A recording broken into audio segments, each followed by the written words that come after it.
Assalamualaikum warahmatullahi wabarakatuh. Halo, apa kabar kalian semua? Mudah-mudahan sehat walafiat. Dan kalau ada yang sakit, mudah-mudahan Allah segera menyembuhkannya. Amin. Tak lupa Ibu ucapkan selamat datang, selamat bergabung di SMA YKM ini. Mudah-mudahan kalian menjadi pribadi yang tangguh, cerdas, beriman dan bertakwa, berakhlak mulia, serta bisa membangun diri, keluarga, masyarakat, bangsa, dan negara. Untuk mewujudkan itu semua, salah satu hal yang dibutuhkan ialah memiliki kesadaran hukum yang tinggi. Pada kesempatan ini, Ibu akan menyampaikan materi tentang kesadaran hukum warga negara yang berbasis pada kesadaran hukum di keluarga. Apalagi sekarang ini, dengan adanya pandemi COVID-19, peran keluarga sangatlah penting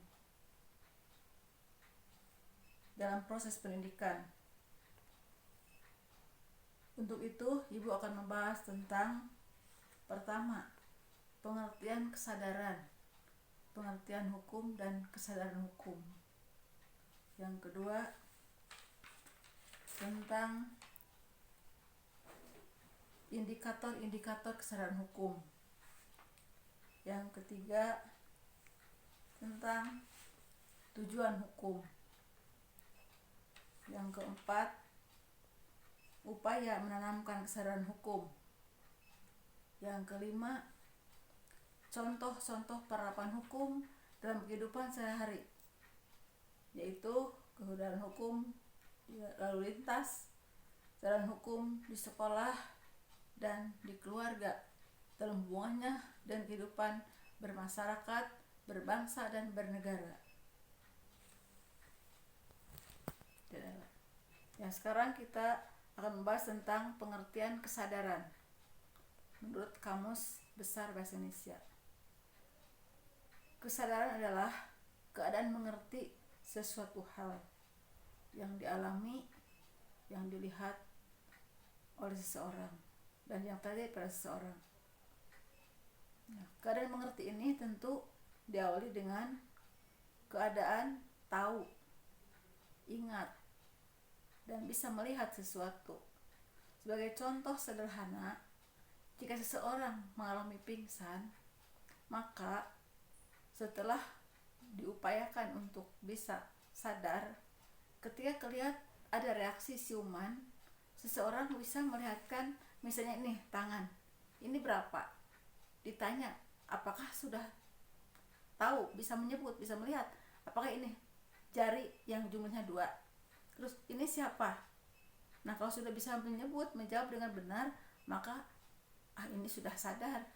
Itu salah satu contoh sederhana tentang keadaan sesuatu yang terjadi pada seseorang. Atau ditanya, tadi ada apa? Kenapa bisa terjadi pingsan? Nah, ketika sudah bisa menjawab dengan benar, maka orang itu sudah memiliki kesadaran. Itu hal-hal yang keseharian yang berkait dengan kesadaran. Pengertian lain kesadaran adalah keinsafan. Nah, keinsafan di sini kesiapan, ketaatan seseorang pada sesuatu, misalnya terhadap aturan, terhadap hukum. Itu bentuk keinsafan. Pengertian adalah kemampuan mengendalikan diri dan kemampuan mawas diri. Mawas diri ini seseorang tahu siapa saya ini, dari mana saya ini, seperti apa saya ini, bisa apa yang diperankan, mampu apa. Nah, itu ketika orang sudah bisa mengenali dirinya sendiri, kiprahnya juga sampai sejauh mana, itu berarti orang itu sudah dianggap mulai memiliki kemampuan untuk mawas diri di dalam kesadarannya. Nah, kemudian pengertian hukum. Hukum itu banyak pengertiannya, diantaranya dalam Purbacaraka Surjono Sukanto menyatakan, diantaranya pengertian tentang masyarakat hukum adalah, hukum diartikan sebagai ilmu pengetahuan. Dan hukum itu diartikan sebagai ilmu pengetahuan, artinya hukum itu dipelajari, dipahami, dipelajari juga prinsip-prinsipnya, macam-macamnya, penggolongannya dan sebagainya. Nah, situ hukum sebagai pengetahuan. Berarti ini belum kepada tingkat pengamalan. Sebagai wawasan bisa teoritis, bisa hafalan, bisa pemahaman, tapi itu baru di tingkat pemikiran. Nah, kemudian hukum itu sebagai kaidah. Nah, kalau sudah menjadi kaidah, hukum itu jadi pedoman, petunjuk hidup bagi seseorang. Sudah jadi kaidah. Jadi yang tadi diketahui itu, yang dipelajari itu sudah betul-betul diterapkan, berusaha untuk diterapkan, jadi petunjuk hidupnya. Nah, hukum sebagai tata hukum, artinya hukum itu kan banyak ragamnya. Maka hukum ini diatur, disusun dalam kehidupan masyarakat antar berbagai macam untuk saling menguatkan, saling melengkapi dalam kehidupan. Hukum juga diartikan sebagai ketentuan dari penguasa, dari pejabat yang berwenang, yang nanti melahirkan hukum dalam arti sempit, yaitu norma yang dibuat oleh lembaga yang berwenang, yang mengandung sanksi bila dilanggar, dan sanksinya tegas dan nyata oleh lembaga yang berwenang juga. Itu norma hukum. Nah, hukum yang lainnya dalam arti luas meliputi seluruh peraturan hidup manusia yang datang bisa dari Tuhan, disebut agama, lahirlah norma agama atau hukum agama. Ada hukum yang lahir dari hati nurani manusia yang sama, walaupun beda agama, beda bangsa, itu disebut norma susila. Ada juga hukum yang lahir dari kehidupan masyarakat yang disebut dengan norma adat, istiadat, atau kesopanan. Kemudian tadi yang oleh negara, mereka norma hukum. Nah, sehingga ada 4 kelompok hukum, macam-macam hukum, meliputi norma agama, norma susila, norma adat istiadat kesopanan, serta norma hukum. Nah, norma hukum itu sebagai pelengkap dan penguat norma lainnya. Sebagai contoh, undang-undang lalu lintas tidak ada dalam hukum agama, tidak dalam norma sosial kesopanan, tidak juga dalam norma susila. Maka negara membuat untuk melengkapi yang sudah ada dalam norma agama susila, contoh tentang dilarang membunuh, dilarang berbohong. Nah, dilarang membunuh, mencuri itu diatur oleh hukum. Nah, maka hukum itu menguatkan norma agama dan norma susila. Kemudian pengertian kesadaran hukum, yaitu kesadaran seseorang untuk tunduk, taat, melaksanakan hukum yang ada demi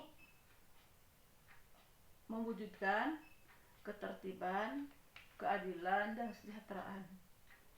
Maka menjadi tujuan hukumlah mewujudkan keadilan, ketertiban, keamanan, kedamaian, bahkan untuk kesejahteraan pada akhirnya, kesejahteraan dan kemaslahatan hidup manusia.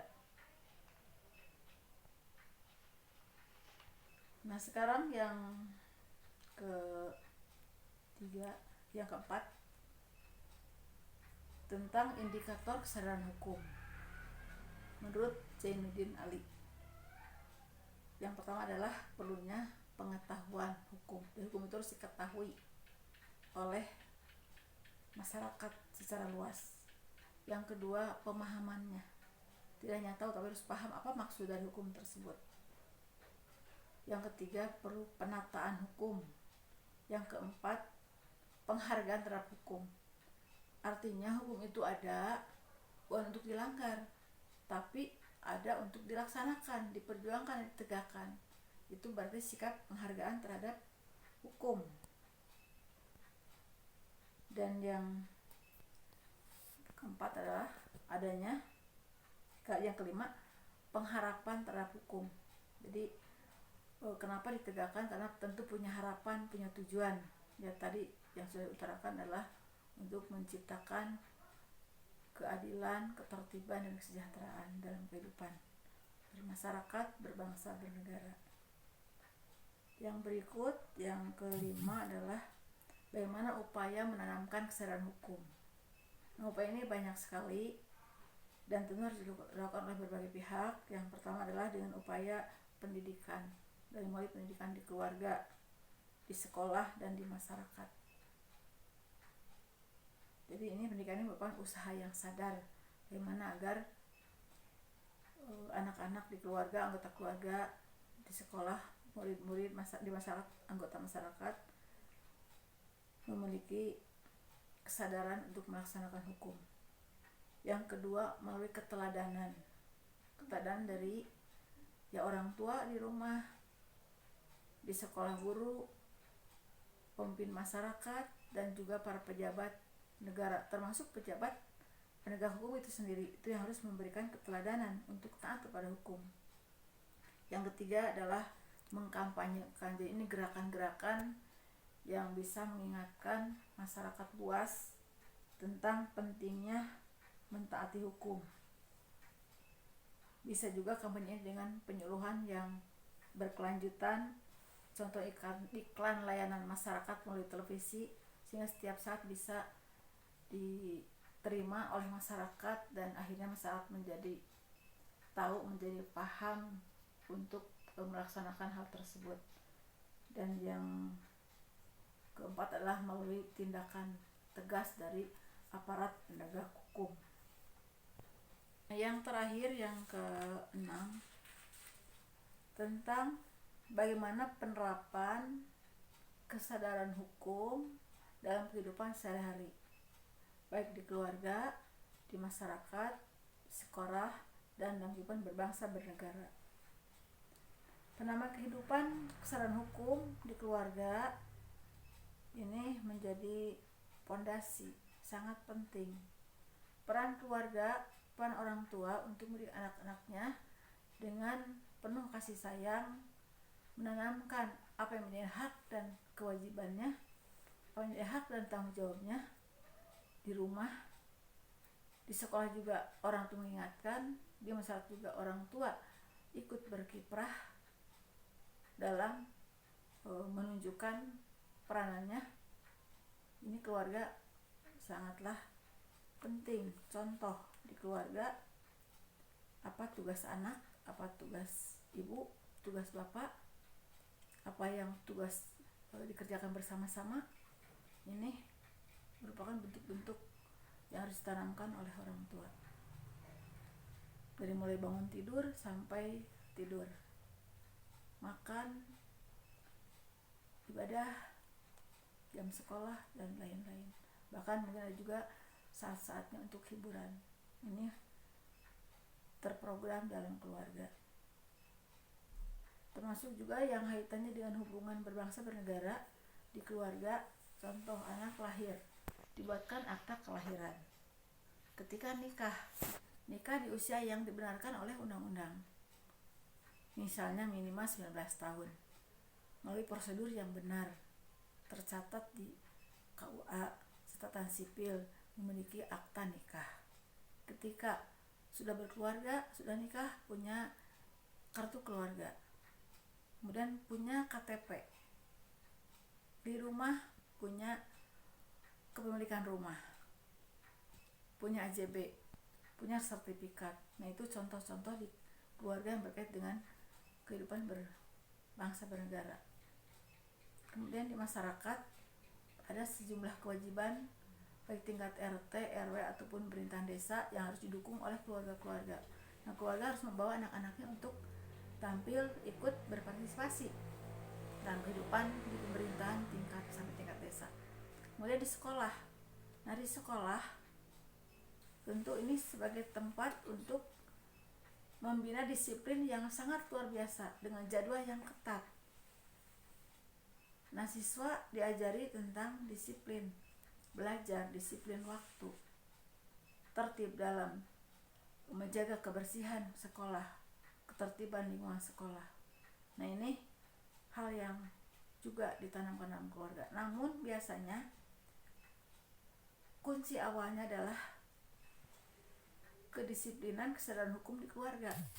Kalau anak lahir dari keluarga yang harmonis, keluarga yang penuh kasih sayang, maka insya Allah ketika sekolah dia akan bisa tertib, bisa menjaga ketertiban dan menjaga disiplin. Itu sekolah. Kemudian kehidupan bermasyarakat secara umum, contoh lalu lintas. Dalam peraturan lalu lintas ada yang harus diperhatikan oleh pengendara. Pertama, keadaan kendaraan itu sendiri. Kendaraannya harus yang laik jalan, remnya pakem, ada spionnya, pokoknya komplit yang menurut aturan pihak kepolisian dan lalu lintas harus dipenuhi. Kemudian surat penyuratnya, ada STNK-nya, ada BPKB-nya, kemudian punya SIM, itu surat penyurat, ada kirnya dan sebagainya. Kemudian perilaku si pengendara itu sendiri, ketika berkendaraan dia tidak kebut-kebutan di jalan, dia tidak menabrak rambu-rambu lalu lintas. Itu perilaku dari si pengendara. Nah, ini yang harus perhatikan. Ketika orang tersebut memperhatikan tersebut, maka orang itu dianggap sudah memiliki kesadaran hukum dalam berlalu lintas.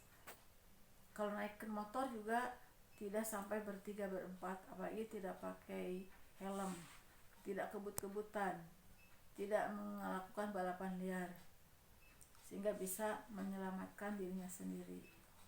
Itu contoh dalam lalu lintas. Nah, ini semua untuk saat sekarang ini, karena sekarang sekolah itu lebih banyak belajar di rumah, maka orang tua itu menjadi guru yang utama. Kalian harus menjadi orang-orang yang anak-anak yang taat kepada orang tua, orang-orang mendengar nasihat orang tua, sehingga kalian bisa mencapai cita-cita dan bisa belajar dengan baik walaupun sekarang ini belajar banyak di rumah. Mudah-mudahan dengan segera berakhir pandemi ini, sehingga kalian bisa belajar dengan lebih luasa baik di rumah maupun di sekolah, sehingga bisa mengembangkan diri dan kemampuan untuk lebih baik lagi. Mudah-mudahan kalian bisa paham semua yang dijelaskan, kalian bisa melaksanakan apa yang seharusnya menjadi hak dan kewajiban kalian. Itu saja mungkin yang gue sampaikan, jadi mengenai pentingnya kesadaran hukum yang saat ini berbasis atau berdasar dari dari kehidupan di keluarga. Terima kasih atas perhatiannya, mohon maaf atas kekurangannya. Wabillahi taufik wa hidayah. Wassalamualaikum warahmatullahi wabarakatuh.